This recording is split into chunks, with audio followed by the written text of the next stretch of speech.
This is the ATI Podcast.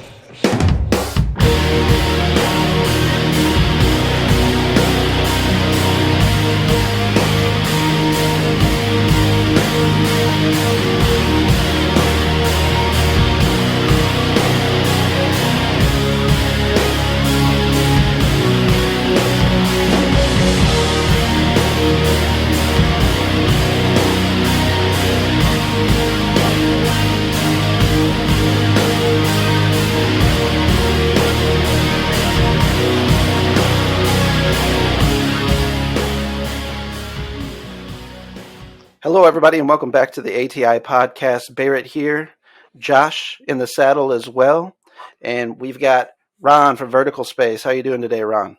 Good. How are you? Thanks for having me again. We're doing wonderful, and we appreciate you getting on the call today, Ron. So, Vertical Space, I'm going to talk about how I came across you guys. I think it was actually through a ad on Instagram, because sometimes bands pop up on my Instagram, especially if I'm a little lost in the sauce at the moment or whatever, and I'm like, damn, I like this song. I don't pay attention to whether or not it's a sponsored ad, so I'll go and check out their profile and stuff. And I checked you guys out, and I really liked what you guys had going. And, Absolutely. And jumped over to Spotify to see what, other songs that you guys had and everything. And I really did enjoy your guys' music. So I wanted to kind of throw you guys out of line, see if you're interested on the show, getting on the show. And that's why we're where we are today, having this conversation. Awesome. Yeah. No. That was probably for Think Again, or maybe Yes. you saw. Okay, it was for Think Again. Yeah. So Definitely. yeah, that was like.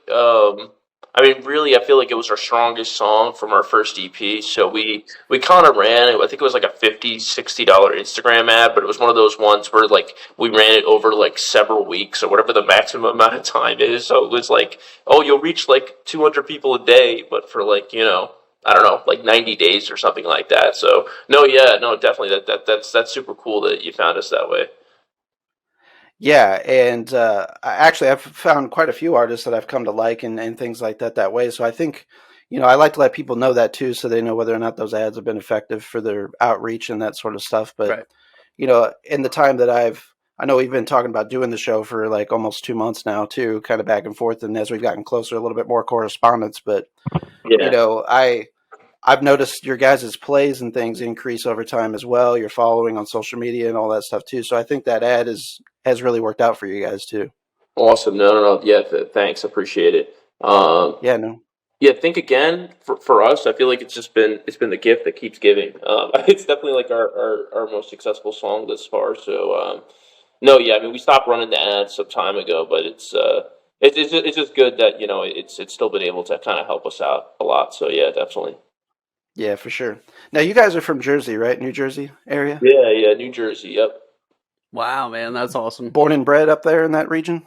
Yeah, born and bred. Where are you guys from? You got a central accent. Are you from Tennessee? We are actually from we're south of St. Louis, about 60 miles, still in Missouri, so southeast Missouri. Right. And, Okay, cool. Yeah, so I was originally born in St. Louis. Most of my family lives up there, and I moved Same. down to this area after the flood I of was born up 93. there. Yeah, so I've been That's down in super this cool. basically since. Yep. And Yep. we kind of got our start in the local music scene here, and that's how we got a lot of connections and stuff, and started meeting people outside of these regions, and had a lot of friends that have went on to success, and our other friends and other touring bands. So the big piece of the show is the music and talking to people about their bands and kind of really targeting what we feel like. We try to scout talent ourselves, people that we think they're on the rise and the people should definitely be aware of and have a spotlight. And I felt like you guys fit that MO perfectly for sure. No, yeah, definitely appreciate it again. Hopefully, our new album, which we're dropping June 9th, hopefully it attracts the same attention that some of the EP stuff did, especially the first EP. No, yeah, definitely appreciate it. Thanks for having us again. Yeah, absolutely. Now, what were some of your favorite bands growing up, Ron? Believe it or not, I actually was really into like Pink Floyd.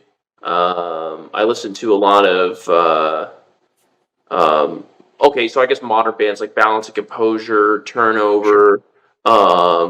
I really liked Title Fight, Tiger's Jaw, bands like that. But I mean, I can't really underplay the like a lot of the psychedelic music that I was into. I mean, like honestly, like the Beatles, like Pink Floyd, bands like that. Like really, Yeah. kind of were a big thing for me today. Now I'm really into like Sandy Alex G. I don't know if you know Alex G. Any of you Yeah, guys? Alex G, for sure. Yeah, Alex G. Yeah, so people like that. Yeah, Alex G actually works on some movie soundtracks and stuff too, I believe, and some Yeah, he does. soundtrack for Yeah, shows. Yeah. He's very talented without question. yeah. And actually, my favorite band. I don't know how I didn't mention this first, but they were my favorite band when I was in high school and probably still today. Is Modest Mouse. Okay. Yeah, Modest Mouse is like my absolute, like, hands down favorite band. I'm actually seeing them for the fourth time at their tour upcoming this summer, so super excited for that. Nice. Is now what tour is that? Because I do remember seeing them touring with like 3 other bands that I was like, damn, I'd like to see that show. Yeah, they're Yeah, they're playing with the Pixies. Yeah, the Pixies. Yeah, and they're playing with an artist called Cat Power. Yeah. Yeah. So I'm definitely excited. I've never seen Pixies before live. I mean, man. I like the Pixies a lot, though. I mean, obviously they're I think that they're a fucking legendary band. It's kind of funny. I recently got into them though. It's kind of weird how music is, where Sure. there are famous bands, but you kind of hear about them later in life or whatever, and then that's when they Right. kind of make their debut to you. So yeah. Yeah, I had tickets to go see the Pixies in St. Louis in 2021. They canceled because of COVID, and Yeah. they've rescheduled tours since, but they have not scheduled a St. Louis date Right. since. So it's been driving me nuts because they're kind of like a bucket list band for me. Because I had a very similar relationship with them. I was probably like in my early 20s whenever I was like, okay, I'm gonna give these guys a chance, even though I'd like heard them in the periphery and some radio play and stuff. Like we kind of grew up in the 90s, so. FM radio was still pretty popular and stuff, and we had a pretty popular station out of St. Louis Right. that reaches a lot of regions around here. And Oh, cool. so, like, we were aware of the Pixies, but just kind of the hits type stuff. Right. But then whenever you start getting into their deep, back catalog and how their sound changed over the years, and some of like even like the early hardcore influences that they had and things in their music, and they actually like played a lot in that DC hardcore scene where a lot of awesome bands came out in the 80s too. And we're kind of doing their own thing, much like a Sonic Youth. And, that's another band I can kind of slap the same sticker on, a band that I got into later, but was always Right. aware of. But yeah, man, the Pixies are an important band. I'm glad to hear that you're starting to get into them for sure. Yeah, man. Yeah, no, Pixies are great. Yeah, Modest Mouse. I don't really know too much about Cat Power, but I'm excited. I mean, there was one artist. good. She is good. Okay, cool. Yeah, very good. Yeah. I remember when I saw Flaming Lips. That's where I learned about the Claypool Lennon Delirium. I don't know if you know Claypool. Yeah. But so I've also been a huge fan of the Flaming Lips for many years now. And then it's just cool sometimes when you go and you see a band that you really like, and then the opener is fucking awesome too. Hell yeah. Yeah. So yeah, plenty of bands like that I got into just because they were great openers. So yeah. Dude, my son's very first concert, which he's 6 now, I took him to see the Flaming Lips under the Arch in St. Louis. Oh, really? And it was fucking incredible, dude. Yeah, I'm getting goosebumps just starting to talk about it right now. Did they have like that "fuck yeah" St. Louis sign? Yeah, and they had of course they started implementing like using the bubbles and stuff like once COVID came. But they were like all up in stage in bubbles and like we're rolling out into the field and everything. That's so cool, yeah. So yeah, it was really fucking cool, man. Excellent show. Actually, funny enough, my daughter's first show is Stevie Nicks. Yeah, my oldest daughter. which is a so bucket list for me that I still haven't seen. Yeah, half of her set was Fleetwood Mac songs, which I love Fleetwood Mac. They're one of my all-time favorite bands too. Yeah, that's awesome. But yeah. We're trying to target what my youngest daughter's first show is going to be, and there's a couple coming through like the music parks and stuff we've thought about. Maybe I was huge probably about when Donnie Darko came out specifically. This is what definitely sold it for me. I got way into Tears for Fears, and they're actually coming to St. Louis this summer, the night before my birthday. There you go. And it's an outdoor show, awesome. so we're thinking about maybe taking a chance there with my younger daughter. That's See if cool. she would be into it. Awesome. So, Now, whenever you guys were starting to put Vertical Space together, are these some of the influences behind Vertical Space that we've talked about tonight, or other guys bringing other influences into the band? Tell me how you guys came about, putting together Vertical Space, some of the things you guys jammed on early and decided to go that route genre-wise. So it's kind of interesting, actually. Everything that's out now are well, really four EPs. One is a live EP, but three of the original music EPs in studio. It's actually all just myself and my drummer Andrew. So we had another band, I should say, a lead guitar player and another bassist. When all of the songs that we had were recorded. However, it was really just myself playing all the parts. They kind of were just live.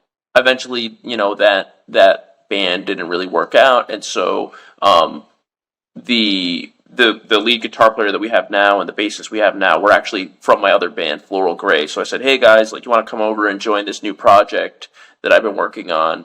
At that time, it was actually not called Vertical Space. It was called God Lost Continent, but we ended up just changing the name to Vertical Space. So really everything that's currently out right now is I played the bass, the lead guitar, rhythm guitar, sang, and then Andy, our drummer, drummed on it. So really, actually, our new album coming out is all of us together finally. Nice. Yeah. So it's gonna be. I'm excited. Now that live EP that you guys have out as well, the 4 Songs Live 2003, put it out this year. Yeah. That's everybody in the current lineup participating in that as well, Yeah. right? Yeah. The live EP is all four of us together. Yep. Yeah. Cool. I gotta commend, this is the first thing, Josh, to tell you I jump on with most bands is the drumming, because it's kind of my primary instrument that I play. And the drummer's killing it in the band. Andy's fantastic. He Andy's a grooves on the killer. skins. Yeah. Yeah, if you ever see him live, I mean, he's like light years ahead of me in terms of any talent that I could have on the guitar, and it's like he's a prodigy. I mean, it was like that. I don't know. He's in a bunch of bands though. He's like one of those guys, but he's Sure. he's super talented, and I think that he holds the group together in many ways. So. Well, it's hard to find a good drummer. I don't care if you live in a big city or a big area or a small rural area. Whenever you can find a good drummer, it's like they're a dime a dozen, and everybody wants to hold on to that type of talent without question. Yeah, exactly. That's true. Yep. So you've kind of told us how Vertical Space kind of came together, but I know that you had mentioned that you had another band previously. Yeah. And that was Floral Gray, of course. Yeah. Did you start writing this Vertical Space stuff just because you had another creative itch that you wanted to kind of scratch and explore? Because I know Floral Gray was kind of a different genre. I would kind of classify it post-hardcore, maybe something in that lane. Yeah. So yeah. I mean, so I was in Floral Gray, and then I was also in a band called Fox Teeth. And I was the bassist for both of those bands. And I'm 25 now. I mean, I've been playing in bands since I was probably 14 years old. Just in New Jersey anyway, the Jersey scene, maybe play some out of state shows or whatever. But I always kind of wrote songs and sang, but I never really. It's not anybody else's fault, but I never really, I think, volunteered to be the singer or to write the music. I was kind of playing the bass only. So I had a bunch of songs, and I ended up just saying, "Screw it, I'm gonna kind of self-record." So that's what I did. I made a bunch of demos, and then my old bassist, he kind of was like, "Hey, why don't you?" And I'm talking about the old bassist of my current band. Why don't you actually record these kind of more professionally? He was a mixer and a producer, and so we that's how we made the first EP for Vertical Space, The Bridge to Nowhere. And he recorded Andy and I together, and we made those first couple tracks together. That's really cool. Now, how did you guys get the name Vertical Space specifically?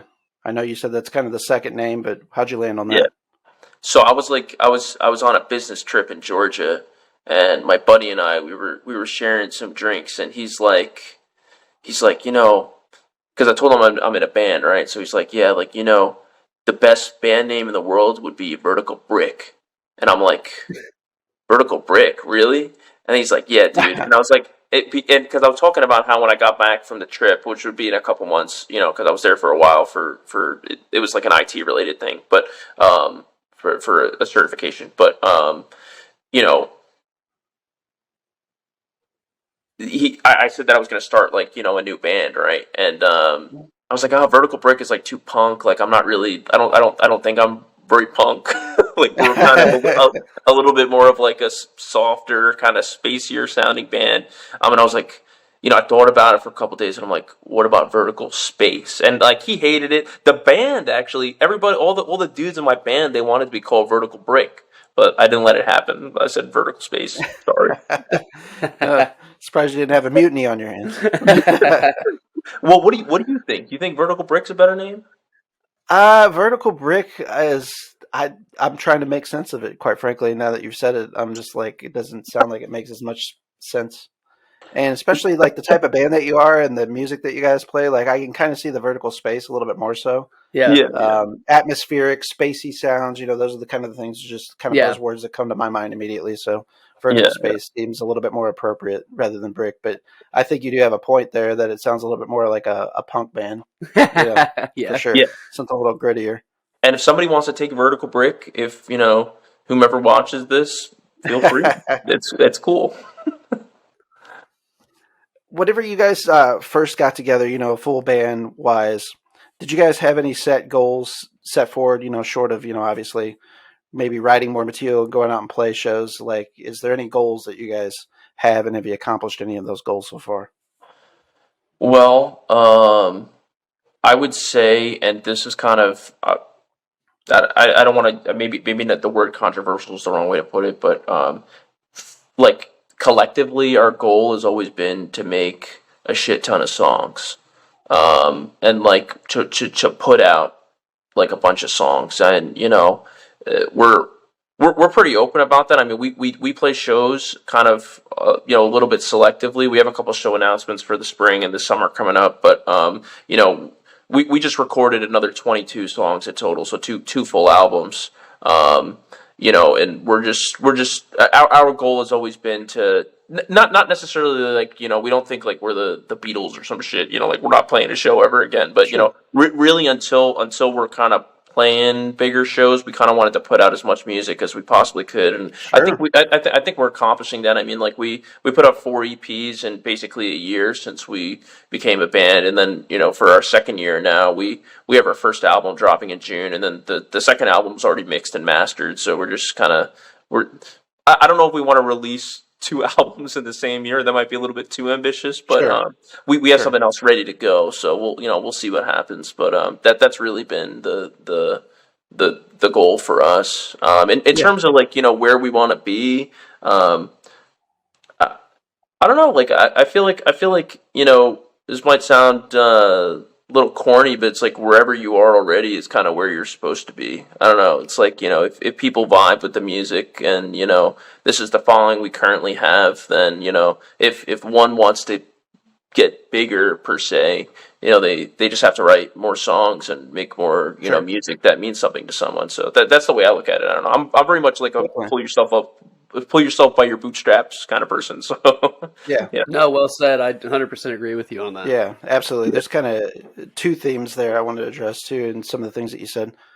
First being, we actually just had this conversation with a previous guest, and that is, I as a musician always looked at the recorded piece of music. It's not that you shouldn't take it seriously. Absolutely, you should.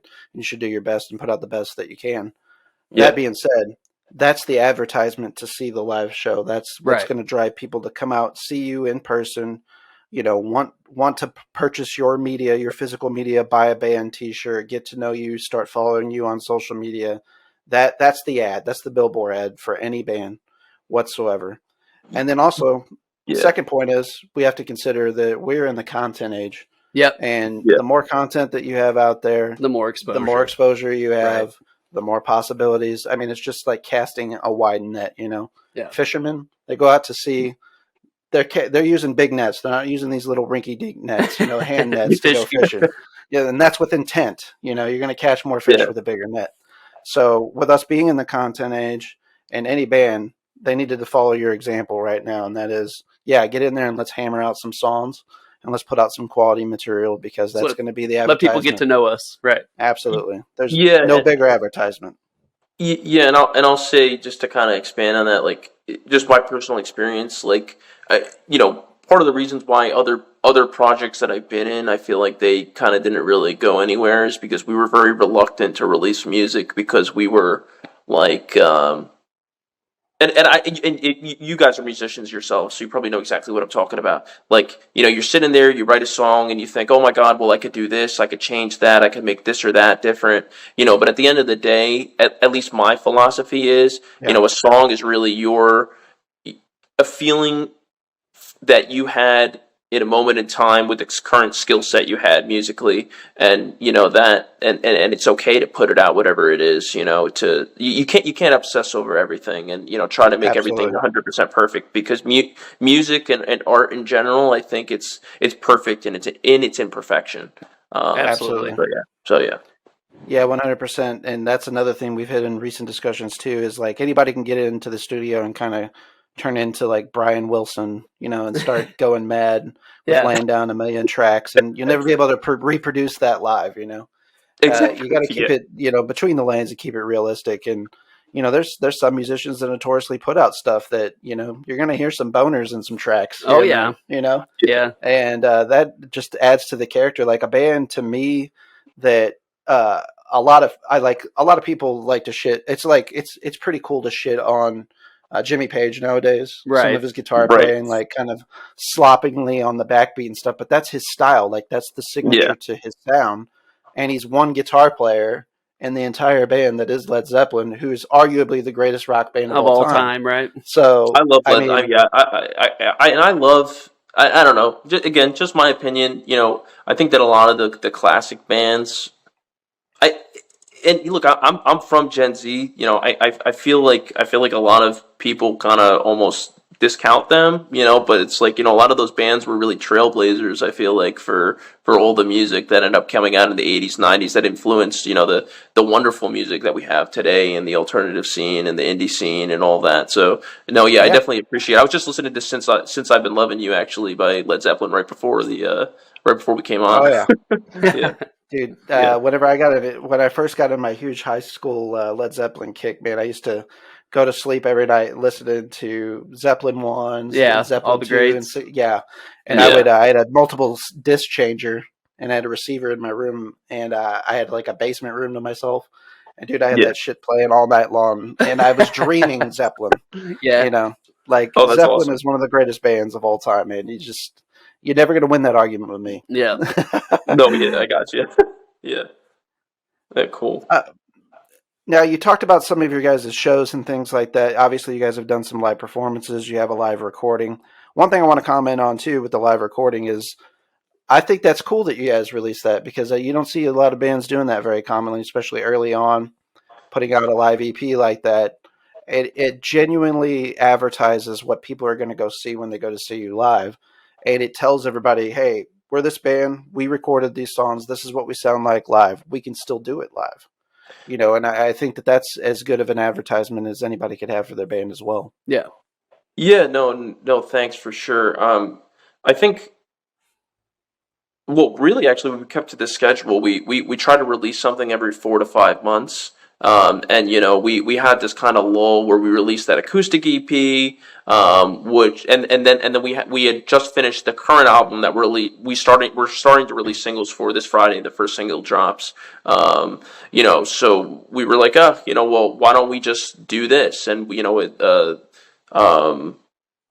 Durrell, what's the name of the studio? Ghost. I think it's Ghost Lounge Studios in New Jersey. Okay.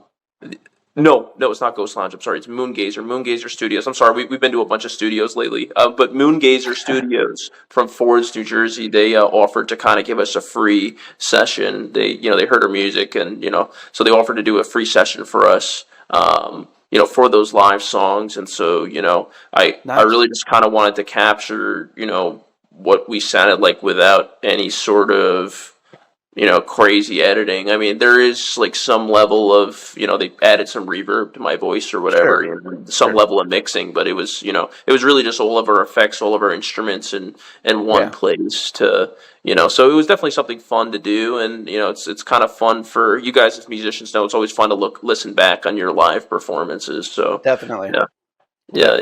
Yeah, we were just talking to a musician who was talking about they actually record like all their stuff so they can go like video record. They record didn't he say they record their practices, their live sets, everything, just so they can critique how they sound live.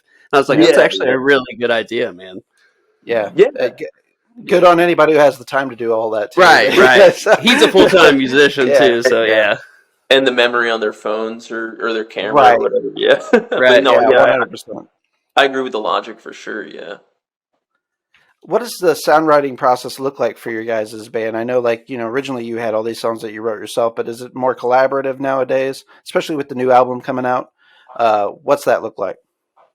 Yeah, so I would say that myself and my drummer Andy were kind of still the primary songwriters. Like, so normally I will write a song acoustically, and then I'll email the band, and Andy will come back and he'll add drums to my acoustic track, and then we kind of hammer it out at a practice what it wants to what we want it to sound like. It's always, I don't want to say a battle, that's the wrong way to put it, but there's always some, there's a bit of a struggle sometimes making an acoustic song fully electric, because I'm someone personally who really loves the acoustic guitar. I love the sound. I'm sometimes hesitant to take out the electric guitar. I'm happy that, and the reason why I bring this up is because, I guess from a songwriting perspective, a lot of times, Tony or Robin, Tony's our bassist, Robin's the lead guitarist, they'll kind of reel me in and say, nah, like that'll sound way better with, a clean electric even, than it would acoustic. So, it's often like we start off with the acoustic demo and then make it full band over, a couple months, and, then we put it out. The way you attack and approach and arrange songs too, I wanted to mention some of my first, thoughts and experiences listening to your guys' material. And that is certainly I saw a little bit of the influence, whether this was on purpose or not, or by accident, or just because bands that were inspired by these bands that you listen to. Sure. You definitely had a layer of acoustic guitar in some of your full band arrangements as well, which to me right away jumped off the page, sounding like something like the band Ride would do, very popular shoegaze band that kind of broke through in like the late 80s, early 90s. They would actually, have a full band arrangement, then go back, track acoustic guitar on top of it. And it added a layer of, the acoustic guitar has its own rhythmic character as well that you can actually hear, just those strings reverberating and that sort of stuff. And it actually adds to the dynamic of what's going on in any musical piece anytime that it's added. And I think it's always an interesting approach, specifically with shoegaze bands in particular, because, shoegaze bands, of course, a part of the genre, and the rap and the expectation is there's a lot of, pedals on the pedal board and effects used and employed and that sort of stuff. And, acoustic guitar isn't always thought of one of those things that you can add to the sound palette. But in the early inception of the genre, if you will, it was actually a piece that was used very routinely, and that was adding acoustic guitars to full band arrangements too. And that's something I noticed that you guys were using right away, which I thought was wise beyond your years. No, definitely appreciate it. Thanks for the compliment. I mean, just something about the acoustic guitar for sure. It's haunting. It makes things fuller. I feel with, especially the way it meshes with drums and with bass and other instruments. And, for sure. I love the acoustic guitar, and, it's definitely it's a super valuable asset. I really don't think that there's a single song actually that we don't use in acoustic, even if it's just super in the background. Even on the new stuff, there's, even if it's just like we're arpeggiating, like, a part of a lead or something like that, acoustic guitar is kind of there just sonically. So very cool. Yeah. I would be remiss in not asking you, like, what kind of gear you guys are rocking too as a band. what kind of pedals you guys using? Do you guys, are you guys into electro harmonics, earthquaker device pedals? Is there a certain brand that you guys like to use? Yeah, actually, so I mean, I can speak for myself that Robin and Tony actually, I feel like they're a little bit they're way more gurus than I am on this, but I have like a data corruptor. I don't know if you know Earthquaker data Yep, corruptor. absolutely. I have a pedal that I absolutely love called the Praying Mantis. No, That's awesome. playing Playing Mantis. Mantis. Yeah, yeah. I don't know if you're familiar with the band Daughters. Yes. Yeah, okay, so everything aside that happened with Daughters, sonically though, they created their own. They had a very unique sound, and they had a pedal called the Empty Glass. And I couldn't get my hands on the Empty Glass because I think it like sold out or something like that. Almost immediately when it went on the market. Their singer, excuse me, not their singer, their guitar player, I think Nick Sadler had said on like a Reddit post or something like that the next best pedal was the Playing Mantis, and basically the Empty Glass was kind of modeled after that. Okay. Yeah, I also have a pedal called the Lysergic Dream emulator, which is like it just makes like a bunch of weird sounds. It's on a lot of the new album, and it's on some of our old stuff too. But Isaac Brock from Modest Mouse, he did like an Ask Me Anything on Reddit. And people were asking, "What's your favorite pedal?" And he was like, "Oh, well, one of my favorite pedals is that." So I bought it, and I was definitely happy. And then I also have oh shit, I actually have my pedal board right here. So I have a flashback reverb pedal, compressor. I have like an acoustic kind of simulator. It's like a regular Fender one. Yeah. Overdrive, and then I have a Rainbow Machine. Love Rainbow Machine. It's awesome, awesome pedal. And then last but not least, I have a TC Electronic Echo Brain, which is like I don't know if you're familiar, but it's like a kind of like a delay pedal. Yeah, absolutely. Yeah, TC Electronics makes pretty good affordable pedals for stuff.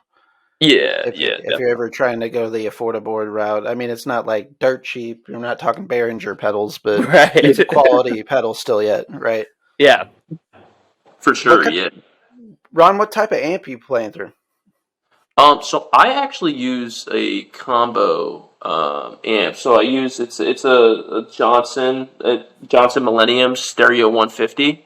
So I think it's like pretty small. It's like a 150 watt. The other guys, they have like the head and the amp setup, but I actually I use a combo amp right now anyway. When I was a bassist, I had a different setup. Sure. But yeah, definitely love I like the combo, my combo amp anyway. Well, really, when it comes to guitar, it's just all about personal preference. Well, any instrument, quite frankly, is personal preference. Yeah, anything. And nowadays, too, you can get away even playing live settings like that because, again, as long as you have enough stage sound for you guys to hear amongst yourselves and that sort of stuff, like, people, if you're dealing with even a moderately good sound guy, they can mic you correctly and everybody can hear you just fine. So there's nothing wrong with playing a combo amp. We would usually play with Roland Jazz Chorus, which is a 212 combo amp, and you can use them for like the guitarist from oh shit, I forget what his name is now. Shit. You can use jazz choruses not only for guitars, but you can use them for pianos as well, which a lot of people do use them for pianos. We actually were in a stoner metal band where we ran a old school Rhodes piano through that, and that thing had such a unique sound. Like they're one of the best, I think, combo amps there is out there is Roland Jazz choruses, and a lot of shoegaze bands use that specifically also, but yeah, there's plenty of good, and there's a lot of people that like to shit on solid state amps and stuff too.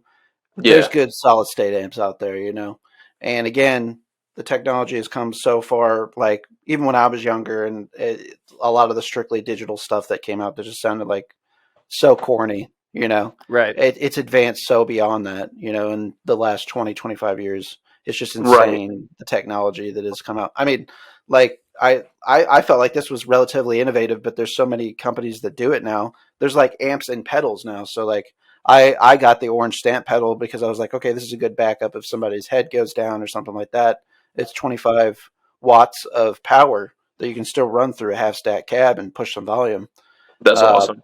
and so like, but there's, Friedman does one, this one, that one does one. I mean, it's pretty commonplace now, Right. but I just thought Right. that was the coolest fucking thing in the world that, oh Yeah. man, like this is pretty affordable. And if somebody No, has that's a awesome. problem, it's like, bang, plug this in, problem solved. And Yeah. you can line it out. You can do direct in.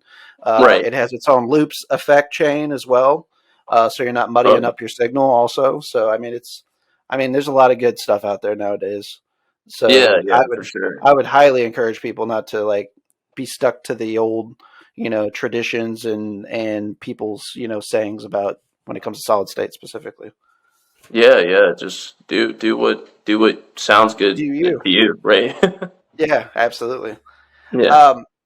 Talk to me about the creation of the Bridge to Nowhere EP. I think that came out in 2021. Of course, Think Yeah. Again, we've talked about a few times, is on there. Yeah.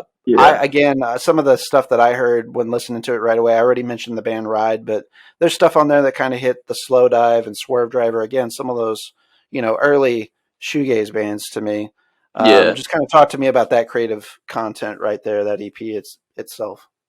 Yeah, sure. So, well, that first EP and really the second EP were kind of meant to be an album. We split it just so that we had more content over time, honestly. But the Smart. first, yeah, but for the, especially because we were like a new band, but the first EP though for Bridge to Nowhere,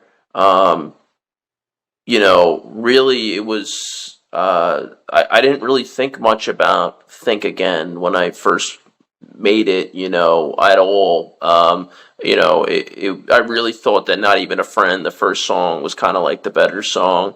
It was really just at the time that I wrote those songs, I was like 2021, so it's again kind of like what I said earlier, like music being, a snapshot in time of your mentality, I mean, really, writing wise, it was, they're all kind of pretty simple songs. It's like verse, chorus, bridge, chorus for a lot of them. But all of them have like, they implement kind of an acoustic sound. Even Think Again, somewhat in the background, it's there. I think Again, we use some keyboards and stuff like that for some of the shoegaziness in the opening riff. We just tried to just mess around with the sounds as much as we can. Like at the end of Not Even a Friend, we have this like weird like rising sound and like an oscillator. In what's the song? In Empty Your Pockets, the last song on the EP, we use the data corruptor. Kind of just have that crazy ending sound right before it kind of goes into the almost lazy outro. But they were just they were fun songs to write, and and frankly they were that was really it. I don't think I was taking myself too seriously. I think that I think that was all kind of a result of just not being overly critical of at least over analyzing how I write music. Right. Sure. Yeah. I know. Now, did you guys track all of that album yourself? Like, how did that production piece come together for you guys? So our old producer Aiden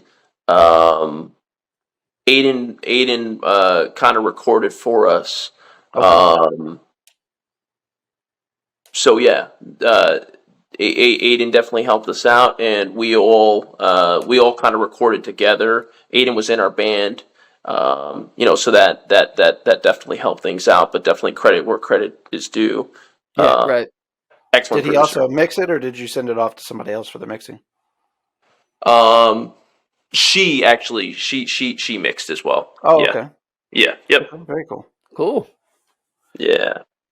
I also noticed, at least how it's broken out on Spotify, you guys had another song that I really enjoyed was the Empty Your Pocket single that was up on Spotify. Yeah. With the dolphin. Yeah, yeah. That some of your album art choices are pretty interesting sometimes too. But yeah, the dolphin thing kind of caught me off guard. I was like, okay, these guys are going for it. No, it's honestly like I don't know, like and maybe this is the wrong answer, but my big philosophy again is just I feel like I used to spend so much time like, oh my god, the album's out. Now we have to wait 9 months for the perfect album cover or for to Yeah, commission yeah, some artists for yeah. $800 to make this crazy mosaic pattern or something like that. Right. But I mean, like in that instance, we paid our friend Sarah, and she just made I just said like make like an animal like in its natural habitat. Like it can be totally lackluster. And it wasn't. I think that she made a great dolphin, jumping out of the Yeah, ocean. Yeah. But definitely. no, yeah. So no, empty your pockets for sure. I'm sorry. What was the question? You could see I go on these tangents. Oh no, I was just Yeah. commenting on the fact that I enjoyed that single specifically. Speaking of album Awesome. artwork too, I didn't mean to gloss over this. The Yeah. Bridge to Nowhere album. Uh, Tell me about that album artwork because I actually like that kind of the eyeballs and the green background. Yeah, so we were going for something psychedelic. That Okay. was our friend Sarah, who drew that as well. So she also drew the dolphin, and she also drew the boozy milkshake. Okay. So the second EP, and she also painted the third EP outside the room, the acoustic EP. She painted all of those for us, which was really, Really really cool. kind of her. But no, she's just really good at kind of abstract, cartoony, Yeah. psychedelic drawings, and so or I should say paintings. And I asked her, for Bridge to Nowhere, if she could just make something. I think verbatim, I said like trippy in a room, and so she made that. Very cool. Turned out awesome. Yeah, I wouldn't Yeah, have necessarily guessed it was the same artist between because there's a little bit of shift in artistic direction and some of them obviously, with the yeah, subject matter being a dolphin in its habitat and then something more psychedelic on that other EP. But yeah, yeah, that's really cool that you guys have a friend that you guys are using. I like to see whenever the arts kind of overcross with one another in the sense that yeah. whenever bands in particular use artists that they know within the community or as a friend or whatever the case is. I'm Right, right. also I'm also big into the music video stuff. I've seen you guys have put up several different videos. Now is that all self done too? Yeah, so all of the music videos thus far, with the exception of the Empty Your Pockets video, are self done. Uh, Nice. so now that we for our new album we recorded a lot of it, kind of more professionally. So definitely excited to kind of show off some of that stuff. But all of our EP stuff we kind of did alone. I used Wondershare Filmora as the film app that I use, and I kind of again just tried to not take it too seriously. Yeah. Would throw together some different snapshots from a day at the beach, for example, the Not Even a Friend music video. A little bit of lip syncing and and just added special effects, and it was fun to do, and I think it was good for the for the nature of those songs for sure, just to have videos like that. Yeah, I absolutely loved them. I thought the aesthetic was great, and I kind of like that anyway. I kind of like the self-made stuff, Yeah, for and sure. not the Yeah, overdone, like mass-produced stuff that you see yeah, nowadays. You know yeah. what I mean? So, Sterile, yeah, shit, yeah, homogenized. Yeah, it's a little bit more raw, a little bit more of your own feel. You know what I right. mean? For sure. It Yeah, adds yeah, yeah. more No, I character get and you. personality. For sure, for sure. Not Even a Friend, that single too. I wanted to mention that to me, I was getting more vibes. I think you guys kind of go in and out. Like, just to call you guys a shoegaze band isn't fair. I think that you guys kind of go in and out of other genres as well. To me, that was like 90s emo. So, like, immediately I was like, this sounds a little bit like Heat Miser. I could, now that you talk about Mouse being an influence, like early Modest Mouse, I Definitely, can see a Yeah. little bit of that in there as yeah. well. Bands like Sunny Day Real Estate, like those bands from the 90s. Like, that song to me gave me that type of impression right away.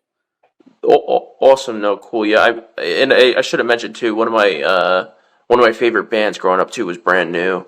So I think big fan too. I mean, yeah, Brand New was. I don't. Wow, that's crazy that I didn't mention them. Let me. I almost want to like go back. I'm gonna say if I had to, name my biggest influences like of '90s and or 2000s bands. I mean, I know Brand New was a 2000s band, really, but I would say Brand New. Modest Mouse, like those two for sure, and Brand New. I can't discount. Like I had a huge, listen to nothing but The Devil and God, Deja and Tendu over and over and over again. 100%. Growing up. So yeah, no, I think that maybe Not Even a Friend, that kind of that song, Empty Your Pockets, was kind of a mix of my impression of them. So definitely for sure.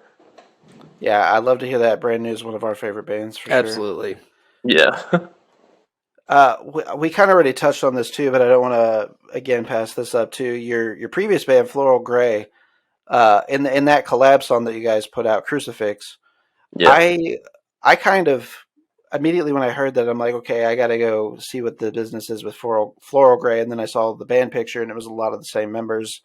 Yep. And that band made me think of bands like Loma Prieta, early Touche Amore, stuff in that post-hardcore realm that was kind of the stuff that we were playing back. That was our jam, the mid 2000s, the bands that we were in and stuff like that, and eventually went on to do. So that landed with me pretty strong too. Awesome. What were kind of the influences of that, if you don't mind me asking? Well, so kind of like how I write the majority of the songs for Vertical Space. Tony, our bassist, now wrote the majority of the songs for Floral Gray. And I mean, we actually were playing. We were completely like a Scrams band for a very long time.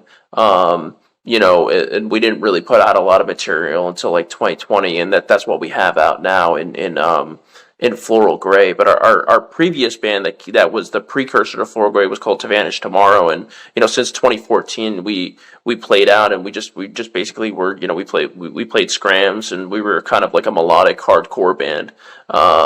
So I mean, our influences like On the Might of Princes, Loma Prieta, Jerome's Dream. I don't know if you're familiar with Jerome's Dream. Yeah, Jerome's Dream. Possible future guest of the show. Oh, really? That's awesome. Yeah. That's cool as shit. I will be tuning into that one. I actually got like one of their limited like fucking bandanas, I think, or it was like a handkerchief or something like that, and they signed it was like 1 of 10. But that's awesome. Yeah, no. So I would say that those were kind of our main influences, and that's the interesting thing about kind of just all of us in general are different influences, because I'm definitely a lot softer, I feel like, than Tony, our bassist, is and what he listens to, but we all kind of come together, and we're still able to kind of mesh decently well. So yeah, absolutely. Yeah. Now I know you guys, we've kind of mentioned in passing as well, you've got the new album coming out in June 9th, Looking for God. That's a full length. So it's just shy of 30 minutes, so it's eight songs. So does that count as? I don't know if it counts. Hey, I'll count it. Yeah, we'll count it as a full length. Yeah, for sure. Okay, awesome. Thank you. Yeah. Now, did you not mention earlier that you guys are about to release the first single on that one? Yeah, we are Friday. Yep. Okay, very awesome. Cool. We look forward to that. Well, this episode will be up before that, and it'll be a good Friday because you guys are putting that single up. Right? Awesome. That's why they called it that, for sure. Oh yeah, it's Good Friday. Yeah, it's true. Yeah. If you liked Crucifix, and this might upset some people who listen to Vertical Space, but if you liked Crucifix, I think you'll like the new stuff. Okay. Put it that way. Yeah. Well, I should have mentioned this earlier too. Like Crucifix, to me, there's a band out there that I would consider somewhat shoegaze, but they kind of jump around too genre-wise, and that's Loathe, a current band. Loathe, okay, and, yeah. And I thought that was kind of the first impression I got with that joint song that you guys put out. And so, like, I would say that Loathe is still yet kind of in that shoegaze realm. Yeah. So, if you're putting something out like that, it's not a stretch for people to hear. I don't think. I think people should still enjoy the ride. Oh, awesome. Yeah, absolutely. Thanks, yeah. So, when it comes to the new album, you've already revealed the fact that there's going to be 8 tracks on there. Anything special story-wise that you can tell us about the production of the album? I know you mentioned that you had the opportunity to go to a new studio. Is that right? To record this one?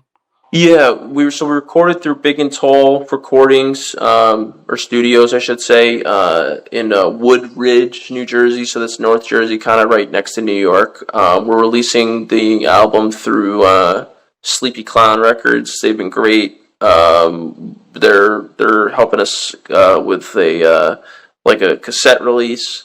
So That's awesome. Well, yeah, actually, so yeah, I'll we'll definitely be making some more announcements this week. I don't know if I'm saying too much. I probably am, but whatever. Fuck it. But yeah, no. So we're definitely super excited. I guess from like a production standpoint, we I don't want to say that we took this more seriously than any of our other music. I think we just had better access to resources to record. So we, I think that the people at Big and Tall were super professional. It wasn't kind of us just doing it as friends together. Right. So we recorded with them. And they're just absolute wizards at their craft. I think that the songs are a lot more serious. They're not as lighthearted as the songs on the first 3 EPs. But I also don't want to say it's like completely dark or something like that. It's Sure. it's more of a I don't know. There's a story. There is somewhat of a story to the album for sure, though. Yeah. that's cool. I love that Yeah. shit. Yeah. I mean, does it tie into the title itself? Is this something that's kind of introspective or spiritual in some senses? So actually, throughout the album, I kind of mention like a few biblical stories, specifically, the story of Judas betraying Jesus, and I'm not particularly like I actually went to Catholic school growing up and everything like that. I'm not, I wouldn't say that I'm like a devout Christian, but I think that I certainly look to the Bible for interesting metaphors and stories and things of that nature. And so, Sure. Really the looking for God is, much like the other music, it's kind of like a snapshot in time in my mentality, probably when I was like, the last 2 years really, and through might sound cliche, but COVID and just different travels Sure. I've had and stuff like that. It's, Sure. really about finding meaning, through everything that's happened and Through all the trials and tribulations and what have you. yeah, exactly. So I think that that's really what the album deals with, and again, not to be cliche, there's somewhat of like a mental health story and like all that, but but I think that at least personally, like I hope that when people listen to it, they get whatever they want to get out of it. I don't want to push my own view on them. But I would say that there's definitely more of a narrative to this, and the lyrics are a lot more personally meaningful to me than they were in the stuff from the Bridge to Nowhere or the Boozy Milkshake, or Outside the Room. So I mean, that's what music is, right? It's a reflection of ourselves, and people Right. can interpret whatever they hear the way that they want. You know what I mean? And they Yeah, can make exactly. the song whatever they need it to be. Right. For Yeah. sure. That's what's cool about music. Yeah, and I think every artist should, I mean, you need to put out music that you enjoy putting out. Yes. You shouldn't necessarily write for an audience, but then back to tie it into this point is the fact that you never know what encouraged you to write a song, how it's going to be translated through the lens of other people's eyes and their Absolutely. experiences and so on. Right. And sometimes obviously as a lyricist, you can speak to this yourself. Some things are said very literally sometimes in songs. Some things are said metaphorically. Some things are said ambiguously. It's And that's sometimes the that's beauty. the trick of, Right. writing a song. Right. Or making a Yeah. syllable work in this structure, or this measure, or whatever the case is. Sometimes you have to kind of make sacrifices in how literal you want to be or not want to be just to get things right. For sure, I think that I don't know. Again, just speaking for myself here, I think lyrically, like a lot of times I'm writing about like I guess like maybe like a feeling I've had or an idea I've had, and sometimes I draw from other music or from books, especially too. Sometimes I'm reading something and like I'll kind of run off on a tangent, with a fake scenario that could have happened in that story, and that's what gives me like a an idea for a lyric. But at the end of the day, it's again, it's just what you said, that's the beauty of music, and it's all about how you interpret it, So yeah. 100%. What other cool surprises on the new album can you tell us about, people to look forward to? Anything interesting album art coming? Any interesting physical media or mediums, T-shirts, anything like that? Yeah. So, well, I'll say for our album art, it's actually a picture of my grandfather and I. So this is our first like picture, really, that we're including on a major, piece of our music here. So it's a picture of my grandfather and I. He recently passed away, then hence kind of looking for God and like all of that. The idea behind that. But it's a picture of us maybe from like 1990. I'm an infant in the picture, so it must have been 1997.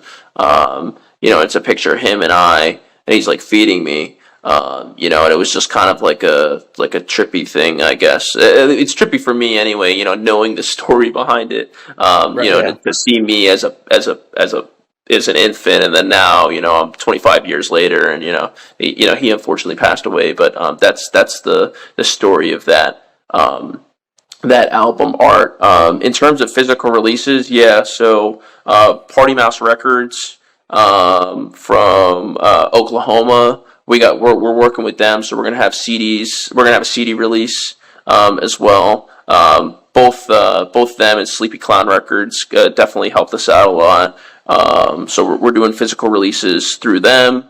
That's going to be announced next week. But I just announced it now. But we'll have all the bells and whistles next week with a link and everything for people to buy. It's a limited run again, so Sure. Yeah, and we have our I guess the relatively new shirts, like within a month. So we have shirts. We're just super excited to play some shows. We're playing 2 later this month.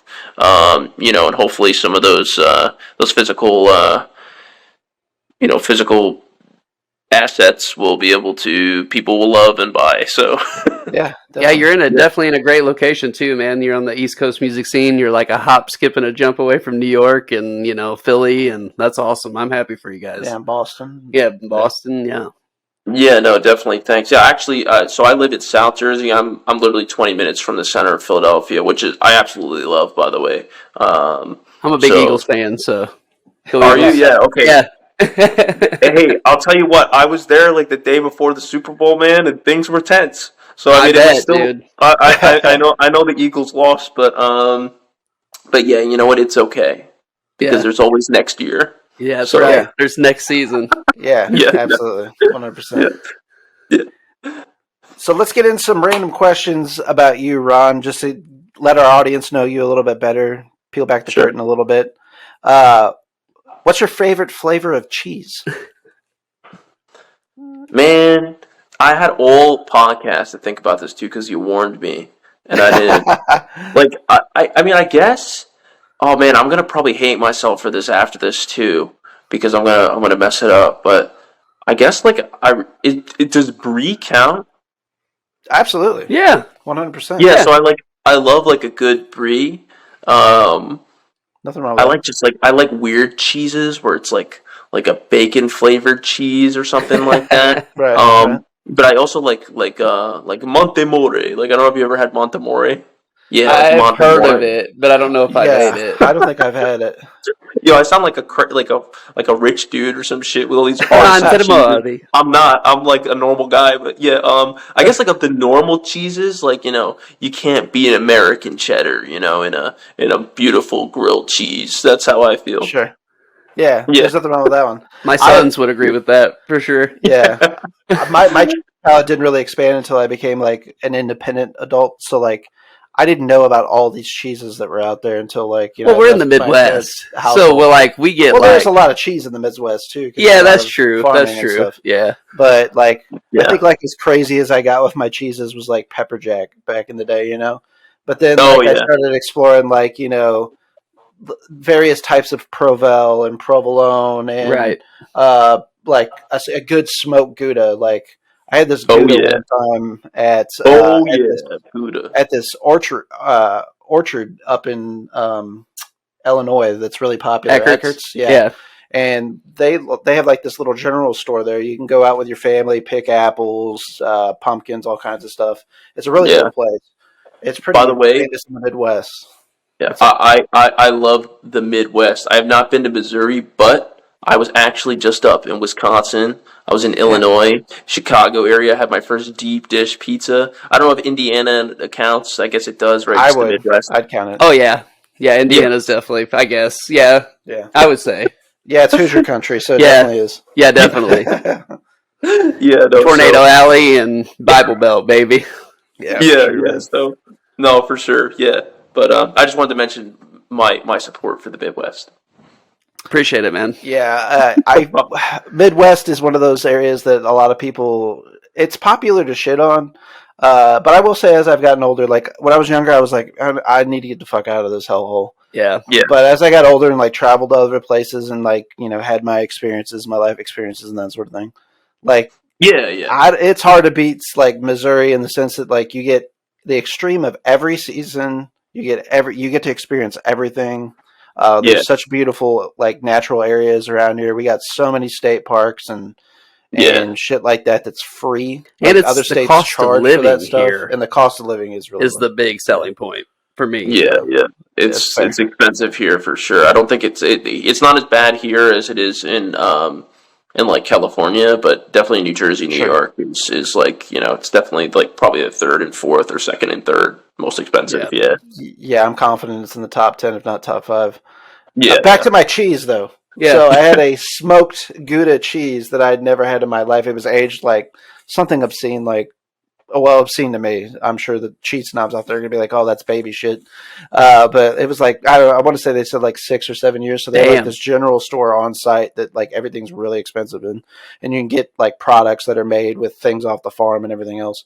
And they have people out giving samples, and so like you innocently go try these samples, and you're like, "This is badass." But like this aged Gouda, like at first it was really hard and dry, but then it just like melts in your mouth, like oddly, like almost like a real fine chocolate, Yeah.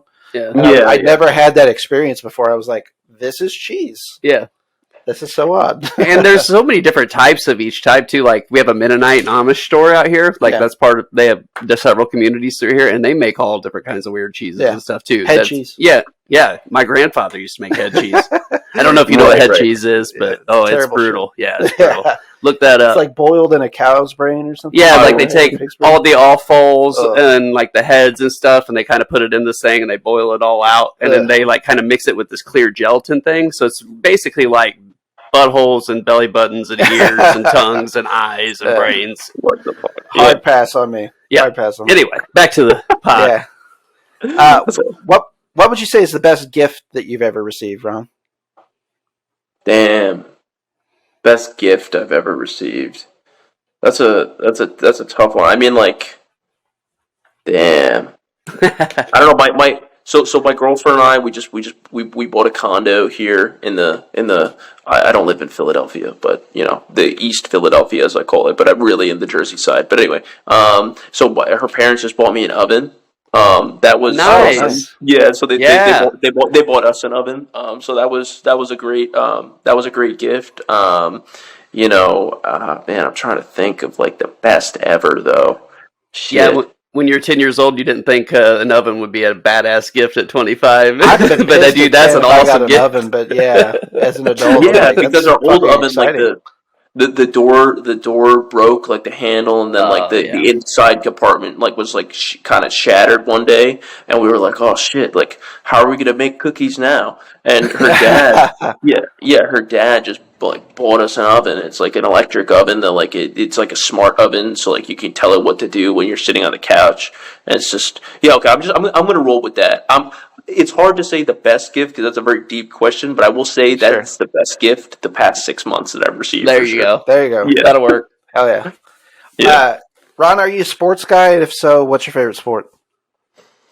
You know what? I won't even lie. I'm not a big sports guy, but I did play soccer in high school. I swam in high school, and then I also threw the discus in high school. So I was, I was the country in the track and country, right? Is it track and country, or is it track and field? Right? Fuck. Yeah, I'm sorry, I'm a fool. Yeah, No, I was good. the field, and I wasn't sure either. Field in the track and field. Yeah. There you go. Yeah. So, so if I was to say like favorite team sport, you'd probably go soccer. Yeah, I would say soccer, but if you ask me like anything about it, like I'm just an idiot. So surprisingly, soccer's huge in St. Louis. We just got our MLS expansion team, so we're with you there, man. It's got a pretty big following here. St. Louis City SC ranked number 1 in the MLS right now. Best start of any soccer franchise ever. Yeah, that's awesome. Yeah, I don't think soccer is boring. I don't get why people say that, but I mean, I don't know. It's not. Yeah, I mean, it all has to do with like how popular it is in comparison to other sports that have kind of big leagued it out. You know, like baseball forever was America's pastime, and then football overtook that. I'd say in the last 10 to 15 years, without question. I think globally though, soccer is the biggest sport. Yeah, because it's valued way more in literally in every other country than ours. You know. So, without question. What would you say if I was to say, like, what's your favorite movie of all time? Could you, even if you can't narrow it down to one, give me a group of films that you just really love? So I really like the movie Enter the Void by Gaspar Noé. Yeah, I don't know if you know Gaspar Noé, but awesome. Yes, sir. Film artist, definitely very dark territory, but and some would say like, oh, like that's your favorite movie. I mean, like just for the genre that it is and like the deepness of that movie, I thought it was great. Have you seen Irreversible by Gaspar? Yes. Now that so I've seen Irreversible. That movie was it's just crazy, man. I mean, like that that one, the really controversial scene. I mean, it's just that whole. Yeah, I mean he's a true artist and he's really unafraid to say what he wants to say, and that's definitely an incredible film. They just released a straight cut of that this year, and it did a little theater run. I know draft houses are showing it. Oh, nice. Across the U.S. Oh, but yeah, that was a sequential because of course that's out of sequence, and that's kind of a mark of several of his movies. Into the Void's like that, and so like. I haven't seen the sequential cut yet, but I'm excited to see it. Yeah. I'm trying to think about so like the director who did Hereditary and he did Midsommar.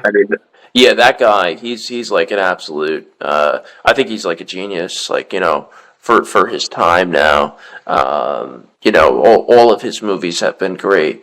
I mean, if I had to go with like classic movies, I mean, like Forrest Gump, obviously, I think is like, just like a stellar story. What's the one with Andy Dufresne and like he's in the jail and like, Andy Dufresne. Yeah, it's the prison movie. With Morgan Freeman. Yeah. Shawshank Redemption. Shawshank Redemption. Shawshank Redemption. Such a great movie. That's like that incredible movie. I mean, there's like a bunch of great movies, but I tend to like the ones that are kind of a little bit more weird. But if I had to say like a classic movie, like it'd be like one of those two, probably. Okay. Yeah. Respectable, for sure. Yeah. A lot of people always get surprised whenever I'm talking about movies, and often Forrest Gump is mentioned in my punch list of movies that I love. And I just think it's like kind of a classic, America cinema. It's almost like Americana, really. Yeah. A biographical story that's almost too absurd to be true, but you can almost see it being true. Yeah. In many senses, it's not unrealistic. Yeah. Robert Zemeckis is a great director as well. So he directed the film, and Tom Hanks, one of the greatest actors that's ever lived, and for sure. Gary Sinise, a very underrated actor and a very fantastic character actor, Lieutenant Dan in that. So a lot of good performances in that film for sure. Yeah. If you were to say a fictional character of any work, we'll say movie, TVs, anime, comics, novels, whatever you're into, what fictional character best embodies you? Would you say that you're most like? Damn. That's a hard one, man. Who am I most like? Like, I want to say, like, Rick from The Walking Dead, but, like, that's not true. Like, That's Everybody what you want be to that be. badass, yeah, like, I used to be, like, obsessed with Rick, and I'd be like, yo, like, if I could just be, like, Rick fucking Grimes, like, that would be great. Right. But, shit, I don't know. Yeah, I guess Rick, but, like, I'm not anything like Rick, really, so I'm just gonna go with Rick Grimes. That's okay. That's a good answer. Yeah. I'll make the last one an easy one, and at least I think it's easy because it's a little bit more music related. Let's say you've got I allow you to have a desert island album selection. Let's say you got 5 albums that you can choose from to take on a desert island, and I'll even give you an honorable mention. What's going to be on the playlist for you? What albums are going to be on that list? I mean, I'm gonna say probably Metal by Pink Floyd. I'll say The Devil and God Are Raging Inside Me, brand new. Yes. I'll say The Lonesome Crowded West, Modest Mouse. Yeah. Got 2 more and then an honorable mention. Oh, okay. I'll say Beach Music by Sandy Alex G. I got one more. Damn. See, now I'm like trying to conserve. I just spit those out. Now I'm trying to conserve my music here. Now, I'm not trying to force a guess on you, but you said earlier you're a Beatles fan. Yeah. Sgt. Pepper's only, or like what kind of Beatles? This is pretty controversial. I would say, Revolver is like one of my Hell favorite yes. albums. Right? Thank you, sir. Yeah, Revolver's like a great album, and I don't know why. Yes, I feel like a lot of people shit on Revolver, and I don't think that they understand like how. It's a great rock album. Yeah, like it's fantastic. Yeah. It's at the opening track, Taxman. Like it just fucking kicks in. Like yeah. It's actually a little heavier than people give it credit for. Yeah. And it's got album. I'm Only Sleeping. Like I'm Only Sleeping is like an incredible like song like in general. And so I'm Only Sleeping. I should say I'm gonna say Revolver. I'm just gonna say it. And then honorable mention here.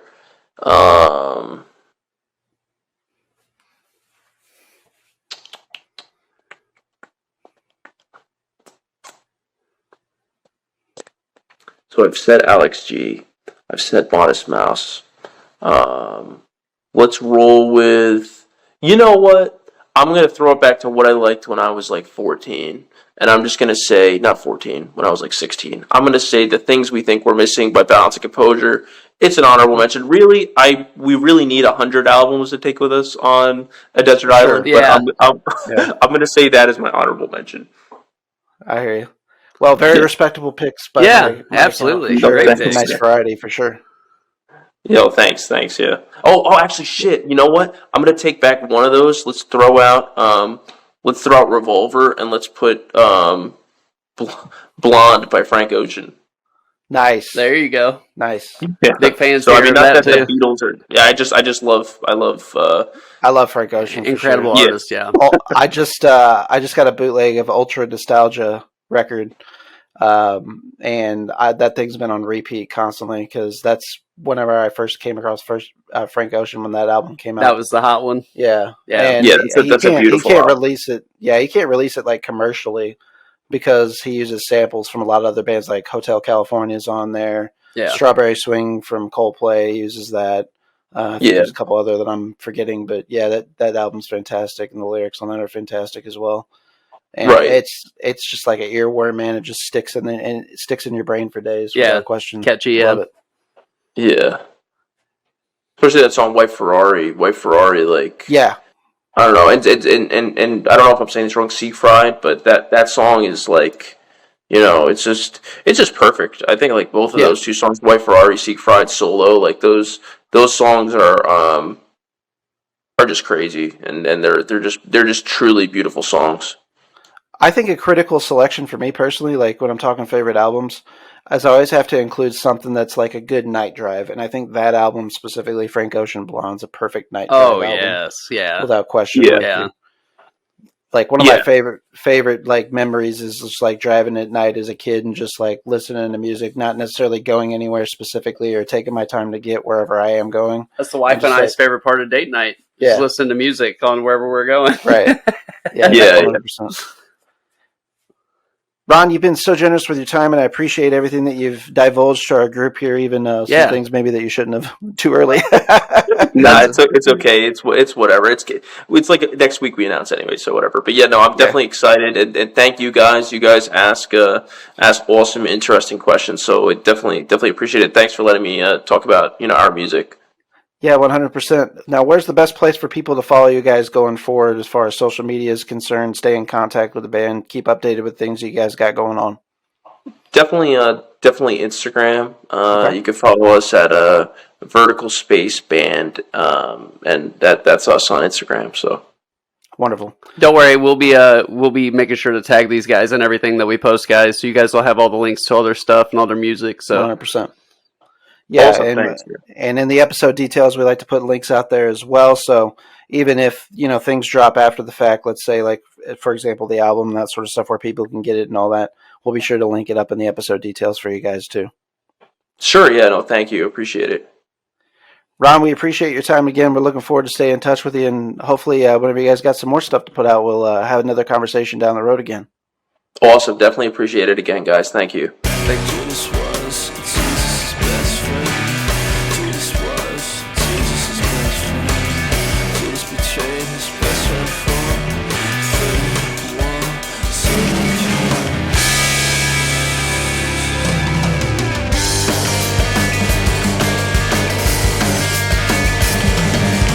Time is like a sinking sword, it's always filling out. That face is hell,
This is Barrett from the ATI Podcast. Each week, Josh and I discuss current events, pop culture, music, TV, movies, politics, sports. Nothing is out of bounds. You can also tune in to learn about rising artists, small businesses. Whether it's music, graphic design, filmmaking, or even a brick-and-mortar mom-and-pop shop, we will be spotlighting folks and their endeavors. Listen to us on Spotify, Apple Podcasts, Google Podcasts, Amazon Music, Anchor, or anywhere you enjoy your podcasts. Just search ATI Podcast. We would like to thank you for your continued support, and as always, please stay safe out there.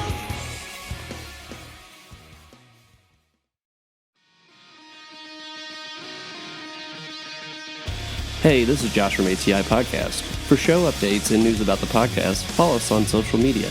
You can follow us on Facebook at facebook.com/ATI Podcast 22, on Twitter at podcast_ATI, on Instagram at the ATI Podcast, on TikTok at ATI Podcast. DMs are always welcome. Have a question for the show? You can always email us at atipodcastquestions@gmail.com. Stay safe out there.